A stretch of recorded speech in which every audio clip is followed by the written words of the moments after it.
பிரசாதம். பிரசாதம் என்பது கோயில்களில் கடவுளுக்கு படைக்கப்பட்ட பிறகு பக்தர்களுக்கு வழங்கப்படும் உணவு அல்லது பொருட்களை குறிக்கும். இது பொதுவாக புனிதமாக கருதப்படுகிறது, மேலும் இது கடவுளின் ஆசீர்வாதமாக கருதப்படுகிறது. பிரசாதம் என்பது உணவாக மட்டுமில்லாமல் திருநீறு, குங்குமம், சந்தனம், தீர்த்தம், பூ, பழம், தேங்காய் போன்றவையும் பிரசாதம் என்று அழைக்கப்படுகின்றன. பிரசாதம் புனிதமாக கருதப்படுகிறது, ஏனெனில் அது கடவுளுக்கு படைக்கப்பட்ட பிறகு வழங்கப்படுகிறது.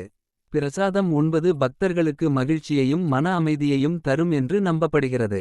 பிரசாதம் அனைவருக்கும் சமமாக பகிர்ந்தளிக்கப்படுவதால் அது பக்தர்களிடையே ஒற்றுமையையும் ஏற்படுத்துகிறது. நைவேத்தியம் என்பது பிரசாதத்தில் இருந்து வேறுபடுகிறது. பிரசாதம் என்பது கடவுளிடம் இருந்து நாம் பெறுவது. பிரசாத வகைகள். உணவு. கோயில்களில் வழங்கப்படும் பிரசாதங்களில் சாதம், பொங்கல், லட்டு, பஞ்சாமிர்தம், சுண்டல் போன்றவை அடங்கும். தீர்த்தம். தீர்த்தம் என்பது புனித நீராகும், இது கோயில்களில் வழங்கப்படும். மஞ்சள், குங்குமம், திருநீறு. இவை கோயில்களில் வழங்கப்படும் பிரசாதங்களில் முக்கியமானவை. பூக்கள், பழங்கள், தேங்காய். இவை கோயில்களில் கடவுளுக்கு படைக்கப்பட்டு பக்தர்களுக்கு பிரசாதமாக வழங்கப்படுகின்றன. பிரசாதத்தை வாங்கும்போதும் உண்ணும்போதும் சுத்தமாக இருக்க வேண்டும். பிரசாதத்தை மரியாதையுடன் வாங்க வேண்டும், அதை தரையில் வைக்கக்கூடாது.